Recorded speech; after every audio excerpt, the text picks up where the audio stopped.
Welcome to the Mid-Atlantic Championship Podcast, the podcast that travels back into time to review classic episodes of Jim Crockett Promotions' Mid-Atlantic Championship Wrestling as it appears on the NBC Universal streaming service Peacock, as well as internationally on the WWE Network. I am Mike Sempervive, joined by Roman Gomez, and before we begin today's voyage, I'd just like to note that we have social media on several platforms. Although the Twitter and Facebook accounts are the most active, just search at Mid-Atlantic Pod and look for our logo. And if you want to follow along with us but don't have access to Peacock or the network, you can still do so by the way of David Taub's write-ups of these old Mid-Atlantic shows available at the mighty midatlanticgateway.com. We'd also appreciate you heading over to youtube.com/Mid-Atlantic Pod, where you can find full podcasts, truncated versions of classic episodes, plus special audio and video clips exclusive to our page, and often with the great assistance of the mighty Mid-Atlantic Gateway. Go to youtube.com/Mid-Atlantic Pod, and please subscribe, watch and like the videos. It would be doing us a great service. And with all that hype out of the way, today in episode number 40, we will take a look at the television that was taped on Wednesday, October 20th, 1982, at the WPCQ Studios, Channel 36 in Charlotte, North Carolina, and began airing in local markets beginning that weekend of Saturday, October 23rd. And as I bring in my co-host, Roman Gomez, you got a little announcement over an anniversary that, damn, I didn't even realize was taking place. Yeah, Mike celebrated a 2-year anniversary of the Mid-Atlantic Podcast. We've been on the air for over 2 years, so thank you to all the loyal listeners out there for your support and your emails and instant messages and whatnot, and supporting us on YouTube. I know we've got subscribers on there as well. So just thank you, everybody, for making this a really fun 2 years. And thank you, Mike. I've enjoyed this ride with you. Absolutely love doing this, and I'm glad everybody out there continues to stick with us and supported us so much. But it's time to get to this show here, Roman, and we've had some things shake up from last time we did a show. For those of you who stuck around after the show and listened to me run down the results, you would know we've gotten 2 title changes taking place in the realm of Mid-Atlantic Championship Wrestling. One which is very pressing and one which is kind of on the back burner, and that one will go first. That is in Toronto on October 17th. Jimmy Valiant defeated Ivan Koloff in a New York street fight to win the Mid-Atlantic Television Championship. The feud we were talking about at the beginning of the year with Ivan Koloff and Jimmy Valiant was still raging in Toronto, was still hot, and was now being blown off. That also explains where the physical Mid-Atlantic Television Championship belt was under Ivan Koloff, so that's why Jos LeDuc has been running around with the Canadian Heavyweight Championship as the Mid-Atlantic TV title in disguise, and of course Jimmy Valiant and Jos LeDuc would be battling very, very soon over that title, so we'll be getting back to that in a moment. But Roman, really the most pressing thing is the fact that Jack Brisco defeated Paul Jones for the Mid-Atlantic Heavyweight Championship in Greenville, South Carolina on October 18th, which, see what you think here, probably the first wound that's been put into the House of Humperdinck. Yeah, they've been kind of running roughshod over people, the last few months, and Humperdinck had quite an impressive stable, and like you said, it's put a little chink in the armor. Paul Jones losing the Mid-Atlantic Heavyweight Championship to Jack Brisco, and things are changing a little bit in the Mid-Atlantic area.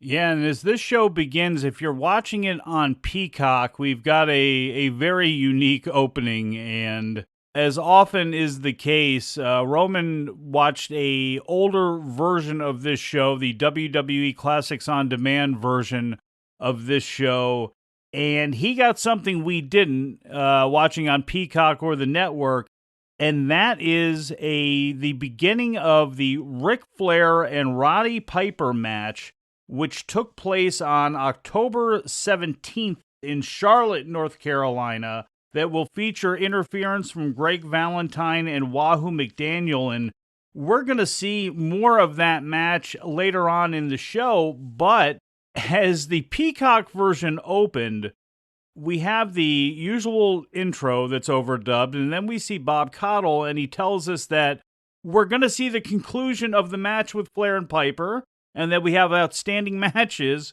and then it goes to break again. And then it goes to break, it comes back up, and Jimmy Valiant's there. And try to add some context, Roman, for all of us who didn't get that first 2 minutes or 1 minute or whatever it was. What did you get to see that we didn't see before they threw it back to Bob Caudle inside the studio?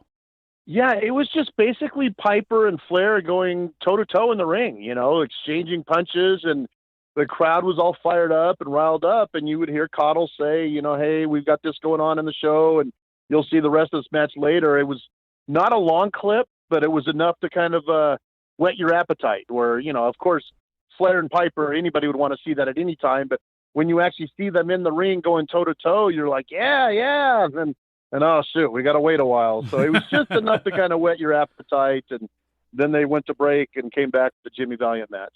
Yeah, we wouldn't have to wait too long for it. As I mentioned, it comes up later on as Wahoo McDaniel is a very important piece to that puzzle, and it's a very interesting thing that happens coming out of this, too, that is going to send a lot of ripples going forward, but we've got ripples still in the fact that Jimmy Valiant's music is dead.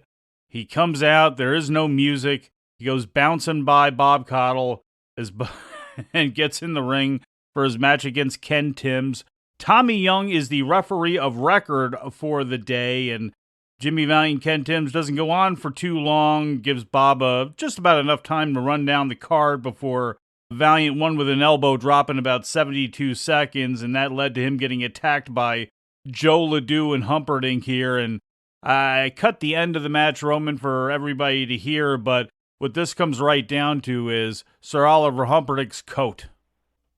Yeah, he had the coat taken off of him, and he wasn't happy, and he mentioned it later on that he was not happy being in shirt sleeves. No, he absolutely didn't like that, which, December in the Carolinas, I could kind of understand that too, especially when he had skin that looked like that. But here's the end of that match with Jimmy Valiant defeating Ken Timms and then facing the rage of Jos LeDuc and Sir Oliver Humperdinck.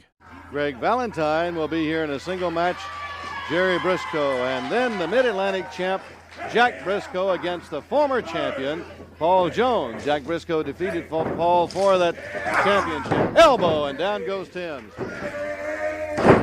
It will not be a championship match, but anytime you get Jack Brisco and Paul Jones together, you have really got action and wildfire. Here comes Jos LeDuc charging into the ring. Sir Oliver Humperdinck comes right in behind him. The Duke attacking Jimmy Valiant from behind. Spamming in his right hands, and watch Valiant right here has got LeDuc through the rope, and he's got Humperdinck trapped. He got Humperdinck by the coat. He's ripping the coat off of Humperdinck. And out of the studio, very quickly running, Sir Oliver Humperdinck. And there's the Wild Man.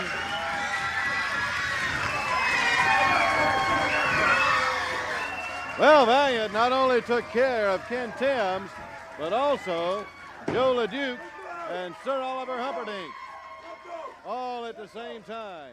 A little bit corny there, of course, with Sir Oliver Humperdinck getting stripped out of his jacket and Jimmy Valiant happily tearing that up. But what it does mean is we are getting Jimmy Valiant and Jos LeDuc. And hey, for as goofy as Jimmy Valiant is, when he is in high pressure, or at least the Crockett version of Jimmy Valiant as years went on, basically became kind of a caricature of himself. But the reality is, at this point, when he was banging around there with monsters like Ivan Koloff and Bloody Battles and guys like Jos LeDuc, I mean, that was the best. And we're about to see that right now with LeDuc and Valiant battling over the Mid-Atlantic Heavyweight Championship.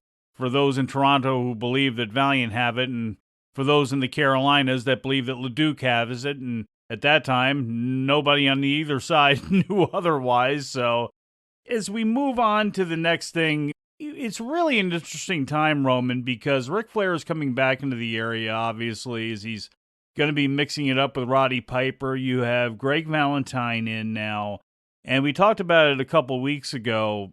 In comparison to some other times, some would consider this a slow period in Crockett, and with Slaughter and Kernoodle and Steamboat and Youngblood and Paul Jones and the Briscoe brothers and Leroy Brown and on and on and on. I mean, this is as impressive as a roster as anywhere in North America, I believe at this point. Oh, from top to bottom. I mean, my gosh, what we have seen this last 2 years since we've done the podcast, some of the matches on TV would have easily headlined arenas, you know? So, I mean, there is just so much talent in Mid-Atlantic, and it's incredible that a guy could go away for 2 months and you wouldn't really feel his absence because there's 15 other guys that can take a spot. You know, lots of talent in the Mid-Atlantic area. Yeah, I mean, Roddy Piper, we still have, again, as was mentioned on a previous show, we still haven't even scratched the surface on Roddy Piper being a babyface in Mid-Atlantic yet because of everything that he had going on in Georgia. So we're just beginning to see that now. And Steamboat and Youngblood, we're on the road to Greensboro, and those folks didn't even know it yet. Against Jim Dalton and Ben Alexander, Dusty, Dory Jr., Jack Brisco, Sweet Brown Sugar are announced to soon be on TV, which, of course, is further solidifying the Florida feel with Dory Funk Jr. in charge. And this was, as one would expect with Steamboat and Youngblood being involved against two veterans like Dalton and Alexander, a really good battle. It was a stock match in some way from Steamboat and Youngblood as far as how to shine your opponents up. There were 2 sets of heat, first time on Steamboat, second time on Youngblood, before Steamboat was tagged back in. Big chop floored Dalton, and then they used a slingshot for the pin and the win in about 7 minutes and 23 seconds, Roman, and once again, just a textbook example of how good Ricky Steamboat and Jay Youngblood are. Oh, there's no doubt. But, I mean, to me, what helped make the match, too, is the fact that it was against Dalton and Alexander. You know, if it was against two schmucks that couldn't carry their weight in the ring, it wouldn't have been as good. But, you know, Dalton and Alexander made this a good contest, you know, and just very good underneath guys. And, you know, we've sung the praises of Dalton for weeks now, and just they were able to get in enough offense to make this look competitive. And, of course, Steamboat's no stranger to selling and making people look good. This was just a good blend of 4 talented wrestlers, and it made it a good match. It's almost a completely schmuckless crew. It's from the guy who, you know, the lowliest guy on there all the way up. Almost everybody has got some reason to be there. And you, again, look at the enhancement talent that we've talked about over the year. You know, your Buddy Landells, your Mike Davises, Tony Anthony's, you know, your guys getting started in the game who we talked about this year already. Tim Horner. Tim Horner, who we know what they go on to. Keith Larson, and a lot of people, Rocky Kernoodle, but look, he was super duper solid. And speaking of super duper solid, initially when I cut audio for the show, I actually included the In Lieu Of promo that we got from Ron Richie, where local promos would usually go before his match with Greg Valentine, where he talked about the House of Humperdinck and Jack Brisco beating Paul Jones for the Mid-Atlantic title in the tag scene. You know, he did a very good job, and if I didn't have so much other stuff to play later on, I would have kept it in there, but Richie came in as a mid-card foil initially for Sergeant Slaughter, and he was only going to reach a certain spot, but he provides so much because he's so experienced, and he is solid and really good in what he does, and he's got really good size, and that's going to come up a little later on in his match against Greg the Hammer Valentine, but as soon as we come back from the break after Bob had spoken to Ron Richie, it's great. They fade up from black, and Sir Oliver Humperdinck and Tommy Young are having like a shoving match like they are like little kids. And then Valentine gets in and he pokes Tommy Young very slightly, and then Young whips around and whips his arm and calls for the bell, but it's to start the match and not call for a DQ, as Valentine's kind of got this like, you know, look on his face. He might be calling for the bell, and then he, you know, finally disrobes, and we're off to the match. But I thought a very amusing thing, especially because Tommy Young, so known for this later on, especially with guys like Ric Flair. Yeah, I used to love when Flair would shove Tommy Young, and then Young would shove him back, and then point to the patch on his chest, you know, that says NWA official, you know, like, and the crowd would be like, yeah, tell him, Tommy, you know, Tommy was very animated and a true credit to the wrestling profession. Absolutely. Gave his body literally to professional wrestling, and we thank him for it. Sir Oliver Humperdinck still has no coat from having it torn off by Jimmy Valiant earlier on. But we do get Greg Valentine against Ron Richie. Goes about 5 minutes and 46 seconds. Just, again, a really good example of how solid Richie was and how important he was for a guy like Valentine because, Valentine was a monster. He was like 6 foot. He was just so thick. He was about 250. Richie was just like a little bit of a smaller version of that. And it was great to see Valentine go out there and tear through some of that enhancement talent that he would go through. But you got to have layers. You got to have stair steps. You got to have competition. And Ron Richie provided that, and, with a guy like Ron Richie, much like Pork Chop Cash, much like those types of guys, one thing that's great about him, you can hit him hard, and he's going to hit you back, and it was all big shots in safe places, but when you're facing Greg Valentine, you're going to get thumped, and Greg Valentine did a lot of that, actually used the straight leg lock, the European leg lock that he broke Wahoo McDaniel's leg with so many years prior on September 7th, 1977, on that episode of Mid-Atlantic Championship Wrestling where he took the belt from Wahoo and famously broke Wahoo's leg, Roman. Now that Valentine's back with Wahoo in his sights, he's going back to what worked in the past. Yeah, and as far as this match goes, I was a little bit surprised that Valentine, he used the inverted atomic drop, the knee drops, the elbow smashes, all to his thigh. And, when I was watching this contest, I was like, okay, the finish is not far behind. He's going to put on the figure 4. And they actually let Richie get a little bit of a shine. Despite being worked over, Richie was able to make it come back and make it a little interesting until Valentine put him away with what he called later on in an interview, an English figure 4. He called it the English figure 4. I remember it being the European leg lock. Maybe it was the European figure 4 back when he broke Wahoo's leg. But regardless of what it would be called today, folks, would be a knee bar. Is really the closest thing that would be to is the trapping the leg and actually torquing the knee. But what do I know? I'm not a jiu-jitsu expert. But bottom line is Greg Valentine's coming back after Wahoo McDaniel. And he's going to break every bone in his body if he has to take back the United States Heavyweight Championship. What we had up next, Sergeant Slaughter and Don Kernoodle in brand new suits, asking where all the great tag teams have gone. Fans, I got to say, they're dressed befitting the title. Here are the World Tag Team Champions, Sergeant Slaughter, Don Kernoodle. That's right, we're here decked out in $300 suits. But the bottom of our heart, we like to be in that ring, but we can't find anybody to get in that ring with us. Here we are, the World Tag Team Champions, and we can't find anybody to wrestle. Last week here, our opponents didn't show up. They didn't show up, and Don had to wrestle in a single match. We're tag team champions now. We don't want single matches.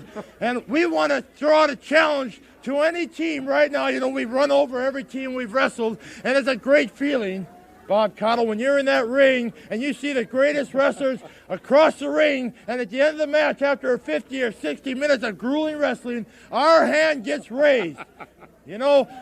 Mr. King Don Kernoodle here would like to say a few words because I have to admit he looks a little better than when Youngblood and Steamboat were dressing him. I was riding in Sergeant Slaughter's chauffeur-driven limousine the other night, and I wrote a little song, and I named it, "Where Have All the Great Tag Team Gone?" Where have they gone? Because we can't find any competition. We're world champions, and we want the very best. World champions thrive on competition, and that's exactly what we want. Right, Sergeant Slaughter? Yes, you know why we're the World Tag Team Champions? Because I'm an officer, and he's a gentleman. All right, Here's man. a real gentleman for you right here. Minus Very a coat. upset, gentlemen. Minus a coat. I'm standing here in front of millions of people today with short sleeves on, and I don't like it. You know why? Of course you know why. Because that no-good back-jumping Jimmy Valiant grabbed a hold of me and tore my coat right off of my person. Well, let me tell you something, Jimmy Valiant. Before it's over, and it's a long way from being over, there's going to be one survivor. And ladies and gentlemen, you're looking at the survivor right here, Jos LeDuc. Jimmy Valiant, we're on your trail, brother. Jimmy Valiant, I've got this belt, and you know it belongs to me. and it don't matter where it is in this country. You better watch your back, because I'm going to be there every time you go in the ring, in the back alley, in the street, in your car, everywhere. I'm going to be there. You're not going to do this to Unpredink no more. That's exactly right. And Jack Brisco, you better be watching your P's and Q's too. But right now, I want to introduce the future United States heavyweight champion, Greg Valentine. Wahoo McDaniel is on the run. Yeah, where is he? I went out here and wrestled Ron Richie. I put him in that English figure 4 hold, and I'm yelling, Wahoo, come and save Ron Richie. But Wahoo, you never see him around when I'm in the ring. You never see him in the arenas when I'm around. I've got the contract, Wahoo McDaniel. I want the U.S. belt if you got guts enough to get in the ring with me. You'll wrestle anybody else, but you won't wrestle Greg Valentine. I don't blame you, but you're going to have to sooner or later. All right, fans, that's it. So there you hear from an angry Sir Oliver Humperdinck, Greg the Hammer Valentine, Jos LeDuc, and before them, Sergeant Slaughter and Don Kernoodle, your NWA World Tag Team Champions, lying through their teeth that they cannot find any competition anywhere in Virginia or the Carolinas. They seem to be missing the team that wrestled on the show earlier on. Gee, I wonder if that'll come to a head or not, Roman, but Slaughter and Kernoodle, great looking in their new suits there. Sir Oliver Humperdinck had his suit jacket torn off. That does not, I'm sure, interest Greg Valentine or Jos LeDuc at all, who just want to break bones and win championships and hold on to their championships. But Greg Valentine certainly, in the last couple of weeks, being inserted into the number 1 heel position now that Sergeant Slaughter's in the team with Kernoodle. Yeah, Slaughter and Kernoodle. They look sharp in their suits, and it's just kind of funny. Not that $300 is anything to sneeze at, but when Slaughter said his $300 suit, my first reaction was, "Oh, that's it." I'm so used to Ric Flair talking about his $10,000 suits that he would get from Michaels in Kansas City. But Slaughter and Kernoodle look sharp in the suits and the shiny gold belts, the NWA World Tag Team Champions, and they'll definitely have some competition on the horizon. And we talked about it, too, with Slaughter putting Kernoodle over.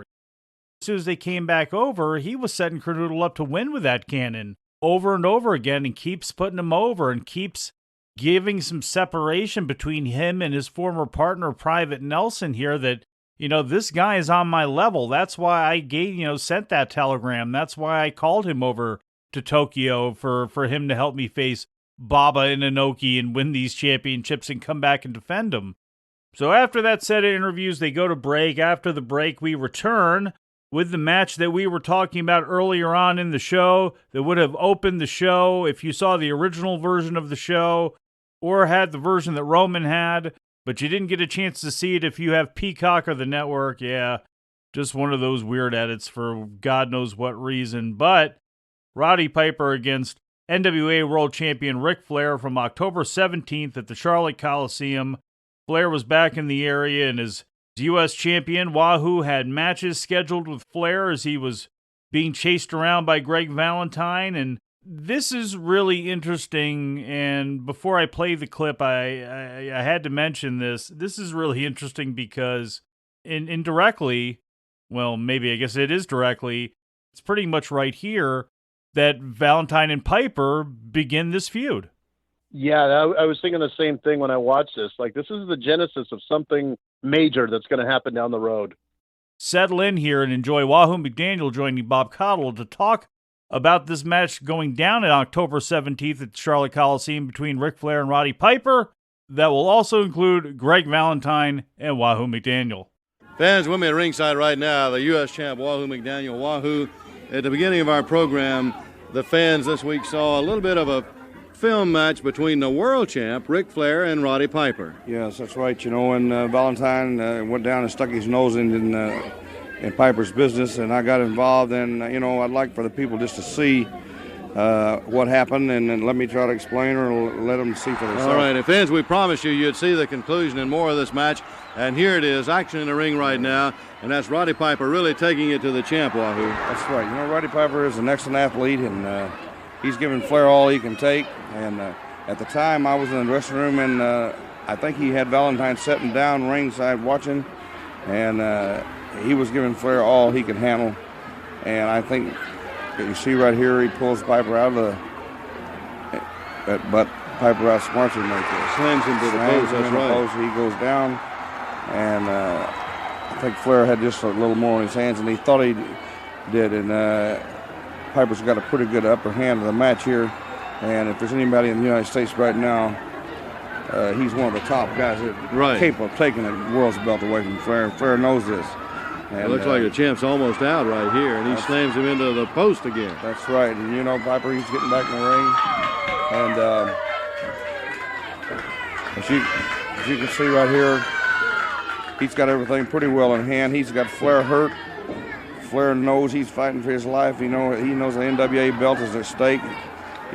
Piper throws him back in the ring.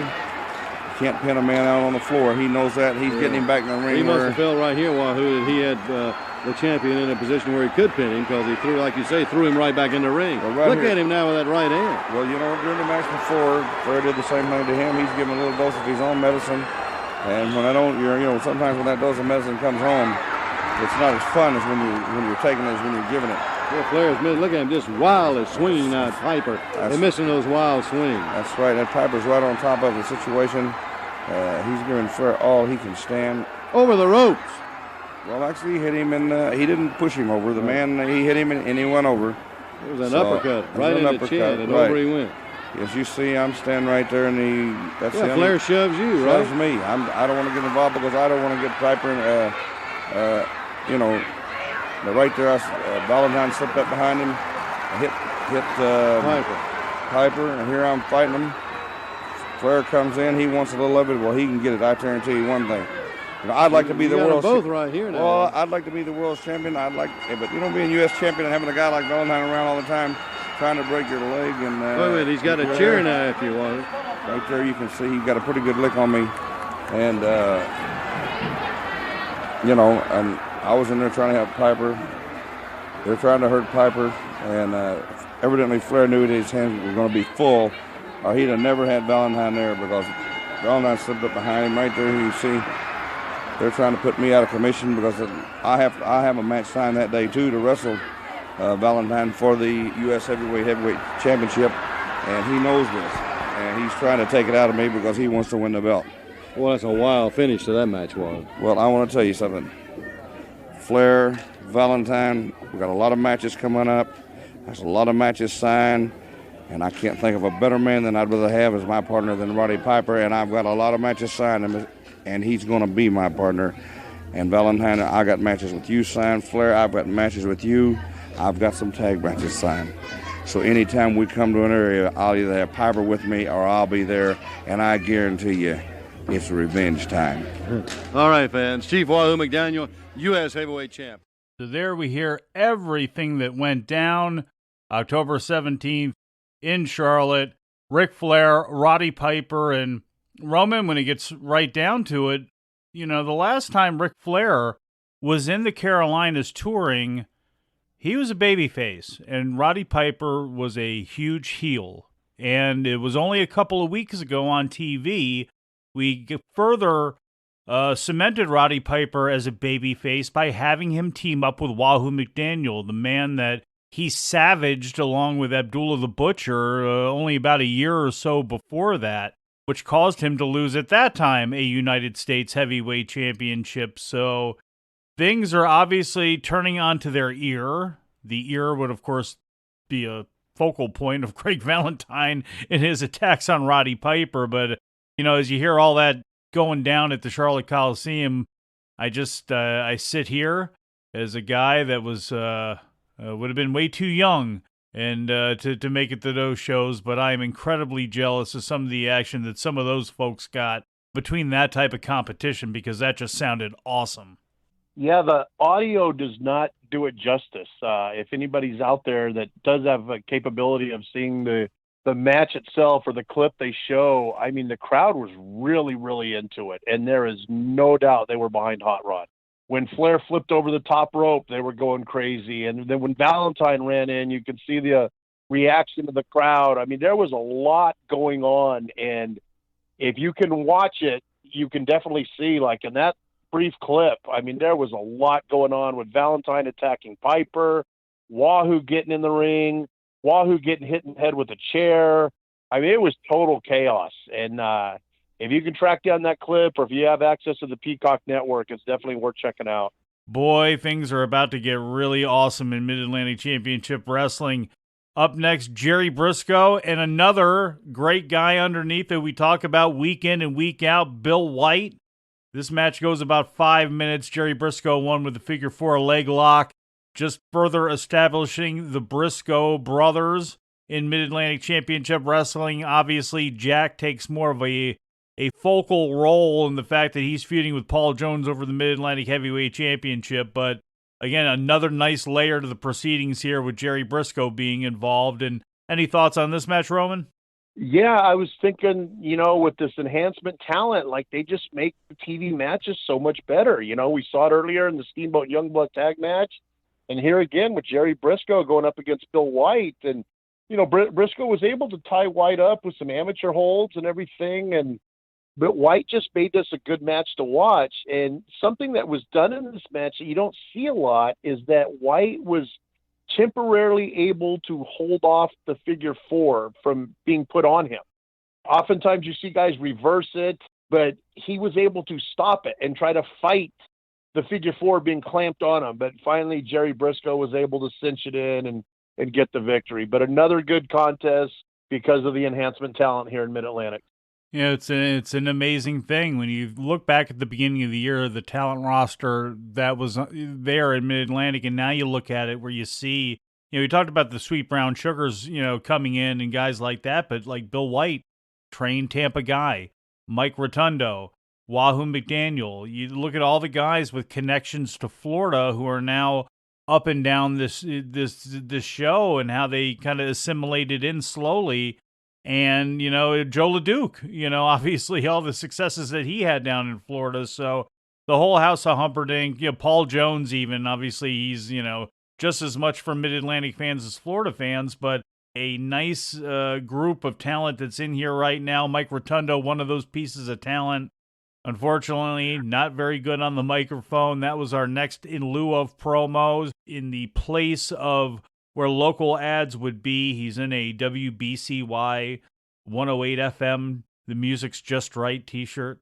He's holding his slim style neck brace, and he's talking about Leroy Brown in the House of Humperdinck. And if you thought I cut this to air to all of you, I don't need you to fall asleep quite yet. So we will save that for another time, like when we're out of NyQuil. But as we fade back in, Sir Oliver Humperdinck and Paul Jones are with Bob, and they're jawing at Jack Brisco, who was standing in the ring. We were supposed to have a non-title match, but as I mentioned earlier on, Jack Brisco won the Mid-Atlantic Heavyweight Championship, but according to Paul Jones, he stole it. Paul Jones is scheduled to be up there wrestling Jack Brisco right now. Well, let me tell you something right now, Bob. The reason I'm right here at the desk is because we're looking at a thief right now. Brisco's standing right up there. And the only reason Humperdinck and I came here right now is to get even with a thief. And I want the thief to make it worthwhile. I want him to put up that belt and not be a closet champion like he was when he had it the last time. That's the only reason I took it off of him, because he was a closet champion. He'd run and hide. And I'm not talking behind your back, Brisco. I'm talking to you man to man, face to face. It's not a nothing. It's not a championship match, Paul. I know it's not. I know it's not a. I could have told you that. The people could have told you that because the guy's scared. He's a coward. Come on down here if you got any guts. Come on down here where people can see you. Everybody out there wants to look at a thief. Come on down here where they can see you, Brisco. Come on down here. He says he's willing to wrestle for the title. If you get in here, we'll get it out. All right, he says he's willing to put the belt on the line. Wait a minute now, wait a minute. He is? Yeah. Said he's going to put the belt on the line. Let's get it back. Does he know what happened last time? Does he realize what happened last time he wrestled me on TV for the belt? Let's go take it. All right. You're not only a thief, you're a dumb idiot. Come on. You're an idiot. He's an idiot. It's like taking candy from a baby. All right. All right, fans. A championship match. It was a non-championship match. The Mid-Atlantic belt is at stake. And Paul Jones baited Jack Brisco into that, along with the help of Humperdinck, of course.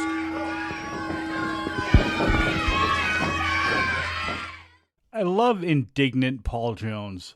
He's just angry and bitter that somebody is not looking at him as number one. They're looking at him as number two. And he's not number two. He's number one. And Jack Brisco, you're a thief. And I'm assuming Jack Brisco won in nice, clean fashion when he picked up that championship in Greenville. But, anything that happens to Paul Jones, Roman, of course, is an affront to society and to everyone, and certainly the House of Humperdinck. Yeah, I thought it was very good the way they baited.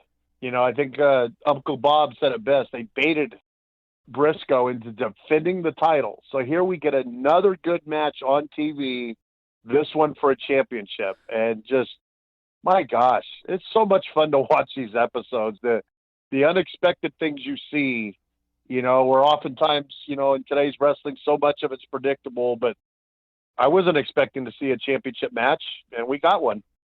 I guess we should have expected Paul Jones's reaction, who after getting that, after being so angry and upset and, an affront to his manhood that Jack Brisco stole that title from him, it's like, well, okay, fine, I'll give you a title match.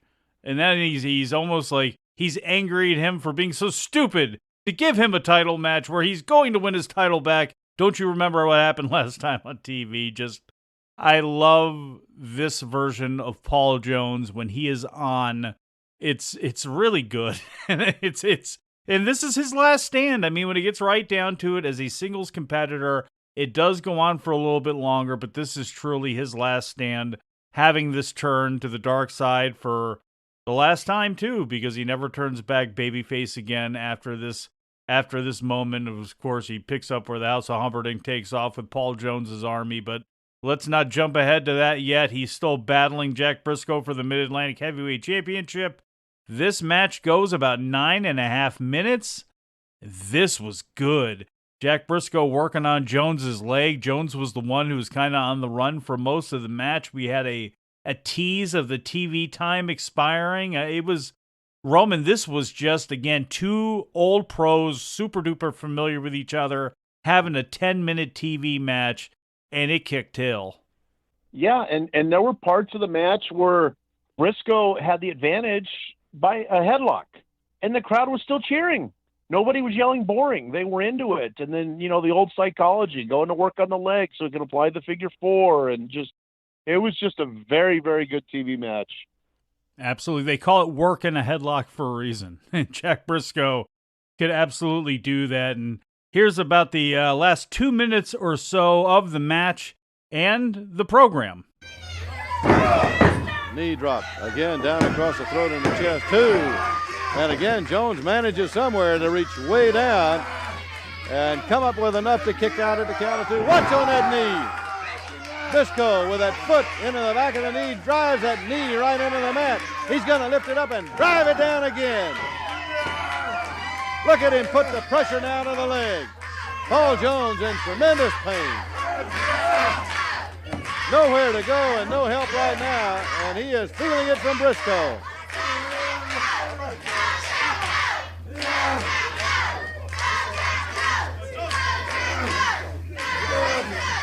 Jones now still face down on the mat with the elbow and coming with the open fingers to the midsection and now to the side of the jaw as they slug it out again near the center of the ring. And fans, we've got about a minute left in our program. They may still be at it when we have to leave the air. Our time may expire while this match is going on. Oh, and Humperdinck reaching in, getting Brisco, is holding him. Oh, we had a count of 2, and I thought referee Tommy Young was going to count him out. Jones thinks he's won it, has his hand in the air. Humperdinck up with his hand up, and there goes Humperdinck down. Brisco gets him from behind. 2, 3, he's got him pinned. Jones is pinned by Brisco, the winner, and still the champion. The Mid-Atlantic champ, Jack Brisco. Jones now hits him from behind. Humperdinck with a big ring on that right hand, hard to the jaw. And Brisco is down on the mat as Jones flails away at him with the right hand. Here comes Jerry in to give Jack some help as he's got Paul Jones. Jack Brisco is still our champ. Here comes Jos LeDuc, and we're going to leave you with a wild melee in the ring. Fans, that'll do it. We'll see you next week, and until then, so long for now. Well, Roman, usually in cases like that, we get the credits rolling and we get a hot match going off the air and we end up disappointed. Or what'll also happen a lot of times in a case like that, we'll have people spill out of the back. We got a big schmoz going on and we do not get a definitive finish as everybody brawls and people have to pull each other off each other. But that's usually the case. We didn't get that here. We got a big surprise. And not only that, we didn't get, Paul Jones getting the victory and pulling over on Jack Brisco last minute. No, the conquering babyface, the brand new Mid-Atlantic Heavyweight Champion Jack Brisco gets the victory in the closing moments of the show.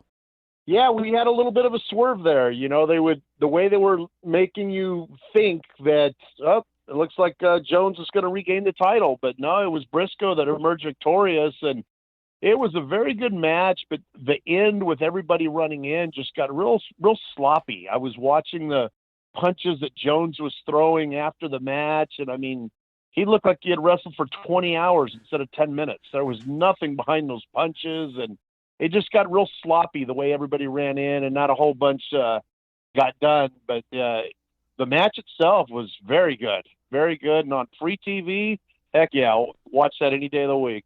Yeah, certainly mission accomplished there. And we will find out during the results why maybe Jack Brisco got that big victory on television. He wouldn't get too many more. Hint, hint. As we come to the end of this show today, we are on the eve of Tommy Peterson, the little boy who drew that nice card to Jay Youngblood and Ricky Steamboat, calling them the uncrowned tag team champions. And as we close out this episode, we get a little Steamboat and Youngblood against Slaughter and Cronoodle, but it was heavy on some of the singles feuds that are taking place, certainly most of them wrapping around Sir Oliver Humperdinck in his house. Yeah, this was a fun episode this week, and looking forward to next week. I know there's going to be more excitement down the road, and man, is this fun to talk about, to relive these days of so many legends, so many Hall of Famers, Flair, Piper, Steamboat, just go on, and just what a fun time to be a fan. Absolutely, and we're right on this road to Greensboro. The car has just started, we're on the track, and it's about to heat up real quick.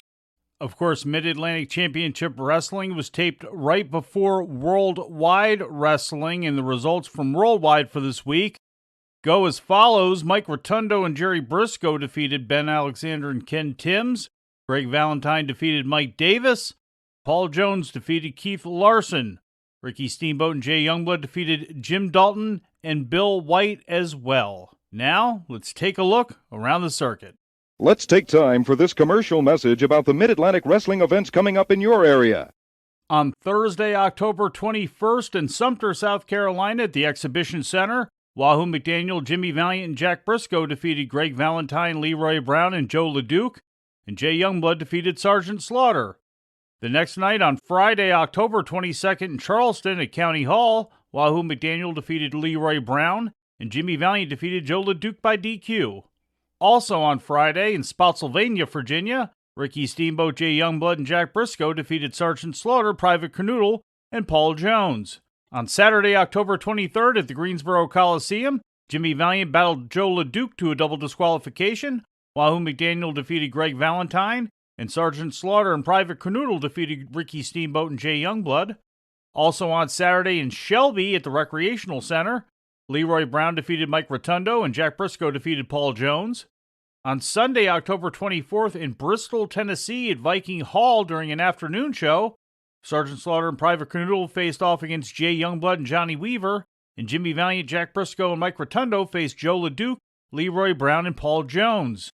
Sunday evening in Roanoke at the Civic Center saw Sergeant Slaughter and Private Cronoodle defeat Jay Youngblood and Jerry Brisco, Jack Brisco defeated Paul Jones, Jimmy Valiant defeated Jos LeDuc, and Mike Rotundo defeated Leroy Brown by disqualification.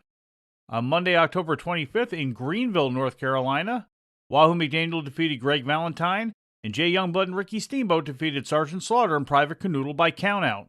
Also on Monday in Fayetteville, North Carolina, Leroy Brown defeated Mike Rotundo, Jimmy Valiant defeated Leroy Brown, who was a sub for Jos LeDuc, and Paul Jones defeated Jack Brisco to win the NWA Mid-Atlantic Heavyweight Championship. So not a long reign at all for Mr. Brisco. On Tuesday, October 26th in Raleigh at the Civic Center, Jack Brisco defeated Jos LeDuc, and Greg Valentine defeated Jimmy Valiant by disqualification.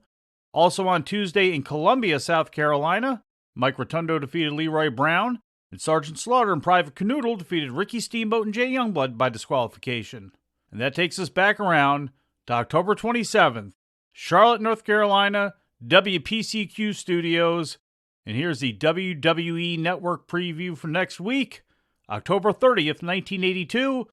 Johnny Weaver takes on Jos LeDuc for the Mid-Atlantic Television Championship. That's all they said. No tease at all of Tommy Peterson drawing the Ricky Steamboat and Jay Youngblood Uncrowned World Tag Team Championships cartoon that he sent into the studio, and that Ricky Steamboat and Jay Youngblood were so moved by that they were going to offer gifts to Tommy Peterson. I can tell you about the whole thing now, but I'm going to make you wait till the next broadcast, and I cannot wait to talk about that angle, which truly kicks off and really sets into motion the road to Greensboro, the battle between Sergeant Slaughter and Don Canoodle against Ricky Steamboat and Jay Youngblood, and so much other stuff. So stick with us here on the Mid-Atlantic Championship Podcast. As I mentioned earlier on, if you like this show and would like to connect with it more, I invite you to follow us across our many forms of social media, especially on Twitter. Just search @MidAtlanticPod. We would really also appreciate you following us on YouTube as well, too. YouTube.com/MidAtlanticPod. Full and truncated podcasts, plus great audio and video clips from the rich history of Mid-Atlantic Championship Wrestling and Jim Crockett Promotions. That's YouTube.com/MidAtlanticPod. I also invite you to support all of the programs and content here on the Arcadian Vanguard Podcast Network. We don't condescend, and we are dedicated to preserving and accurately archiving the history of professional wrestling, and I'm proud that this show, produced by me, can be a part of that. For Roman Gomez, I'm Mike Sempervive. Take us home, Bob DeBartoleben and Uncle Bob Cottle. Mid-Atlantic Championship Wrestling has been furnished to this station for broadcast at this time by Jim Crockett Promotions in exchange for commercial consideration.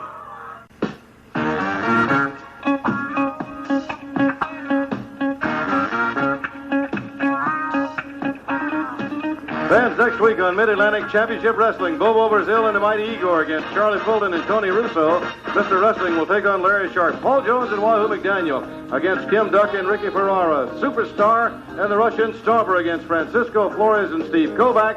And Blackjack Mulligan will take on Phil Mercado all next week.